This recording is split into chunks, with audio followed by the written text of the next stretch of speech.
अस्सलाम वालेकुम जी, this is me Ashfaq इसहाक सत्ती। नाज़रीन कराम, कौमें बहुत से औक़ात ऐसे होते हैं जब उन्हें मुत्तहिद होने की ज़रूरत होती है, जब उन्हें दिखाने की ज़रूरत होती है। वो चैलेंजेस होते हैं जिनसे नबर्द आज़मा होने के लिए यकजान होने की ज़रूरत होती है। और ऐसा ही वक्त इस वक्त ममलिकत खुदादाद को दरपेश है, यानी कि पाकिस्तान को। वो चैलेंजेस बहुत से हैं। वो मुआशी फ्रंट पर चैलेंजेस हैं, वो सियासी फ्रंट पर चैलेंजेस हैं, वो आपके दहशतगर्दी के हमारे पास मसाइल फिर से जन्म ले रहे हैं।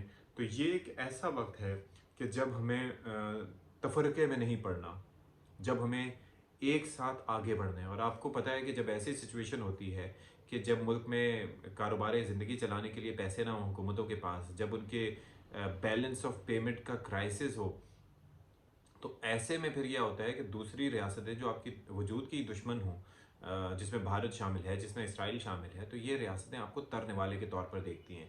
उन्हें ये अंदाज़ा होता है कि जी पाकिस्तान बिल्कुल इन चैलेंजेस से नबरदाज़मा नहीं हो सकता।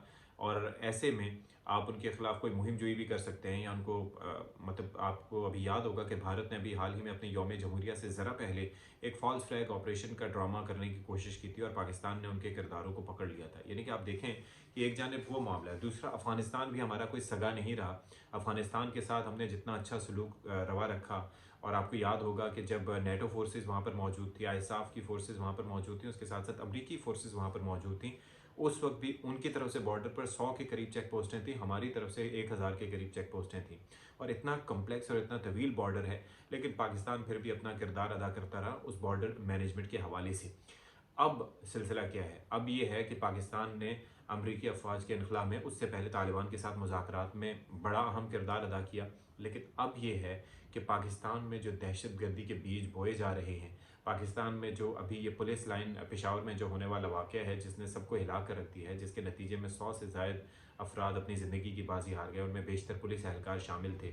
तो उस वाक़े के बाद एक मैसेज जाता है कि हमें यकजा होने की ज़रूरत है, हमें यकसुई की ज़रूरत है, हमें फ़ोकस्ड रहने की ज़रूरत है, हमें एक साथ मिलकर आगे बढ़ने की ज़रूरत है। फिर साथ मईशत को आप देख लें कि अभी हमारी महंगाई की शरह क्या है और आगे महंगाई की शरह क्या होगी। आगे और मुश्किल फ़ैसले होंगे जो कि आईएमएफ के लेने होंगे।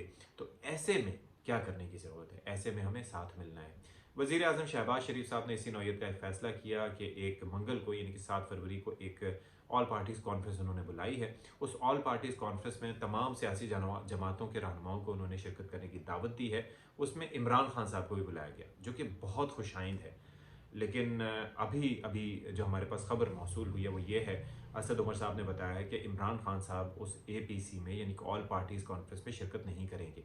अब ऑल पार्टीज़ कॉन्फ्रेंस में क्यों शिरकत करी थी? और इससे पहले भी कई ऑल पार्टीज़ कॉन्फ्रेंस हुई हैं। वैसे तो पार्लियामेंट एक फोरम है जहाँ पर बैठ के लोग अपने सारे मामलात हल कर सकते हैं, लेकिन बहुत सी ऐसी जमातें होती हैं जो कि पार्लियामान का हिस्सा नहीं होती, लेकिन उसके अलावा पाकिस्तान के सियासी निज़ाम में खासा वजन रखती हैं।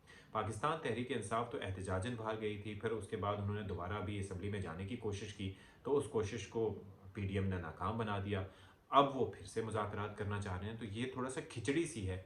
और ये कौल व फ़ेल में तज़ाद है, जिसकी निशानदेही तहरीक इंसाफ के रहनुमा भी कर रहे हैं कि जब हम असम्बली में जाना चाह रहे थे, उस वक्त आपने हमारे इस्तीफ़े मंजूर कर लिए।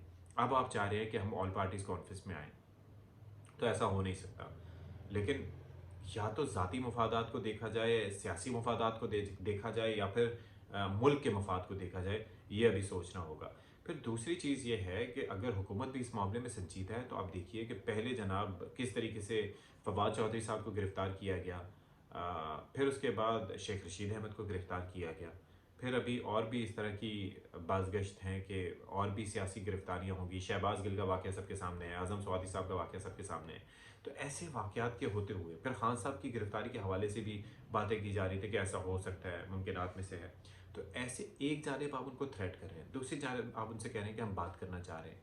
तो किसी एक चीज़ पर तो यकसुई दिखाना होगी मौजूदा हुकूमत को, क्योंकि ये मामला जो है वो गेम्स का नहीं है, ये माइंड गेम्स का इस वक्त बिल्कुल टाइम नहीं है।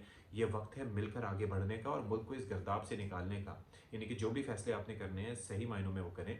आपको याद होगा 2014 में किस तरीके से वो एक ऑल पार्टीज़ कॉन्फ्रेंस हुई थी, फिर उसके बाद एक नेशनल एक्शन प्लान तैयार किया गया था।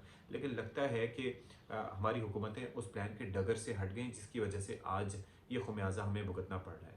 हमें मुश्तरका तौर पर हम फोकस्ड होंगे, डिस्ट्रैक्ट नहीं होंगे, तभी तो हम अपने उन पड़ोसी मुल्कों को आंखें दिखा सकेंगे या उनकी आंख में आंख डालकर बात कर सकेंगे, जहां पर से हमें दहशतगर्दी का ख़तरा है, जहां से हमें किसी भी तरह के से कोई किसी शरारत का अंदेशा है। आज करेंसी देख लें भारत की, हमसे कितनी स्ट्रॉन्ग है, 3 गुना स्ट्रॉन्ग है। बांग्लादेश की करेंसी देख लें, हमसे स्ट्रॉन्ग है। इवन ये कि अफ़गानिस्तान की करेंसी आप देख लें कि उसका क्या वैल्यू है और हमारी करेंसी की क्या वैल्यू है। हम तो एक बिल्कुल लगता है कि क्विक सैंड जैसे होती है, उसमें हम धंसते चले जा रहे हैं, एक दलदल में फंसते चले जा रहे हैं। तो ऐसे में हमने और हमारी सियासी लीडरशिप ने एक दूसरे का हाथ ना थामा, अगर मुखलिस और इखलास आपने ना दिखाया एक दूसरे के साथ, पाकिस्तानी कौम के साथ, पाकिस्तानी अवाम के साथ, अपने वतन के साथ मुखलिस ना हुए, तो फिर बड़ी मुश्किलें हैं जी आगे। और ये आपको लग रहा है कि मुश्किलें सिर्फ आवाम ने फेस करनी है, नहीं जी, ये मुश्किलें आपके अपने दर तक आएंगी। आगे इलेक्शंस भी होने हैं और इलेक्शन के अंदर लोगों ने आपको मुंतखब करना है, तो सोच समझ के फैसले कीजिए।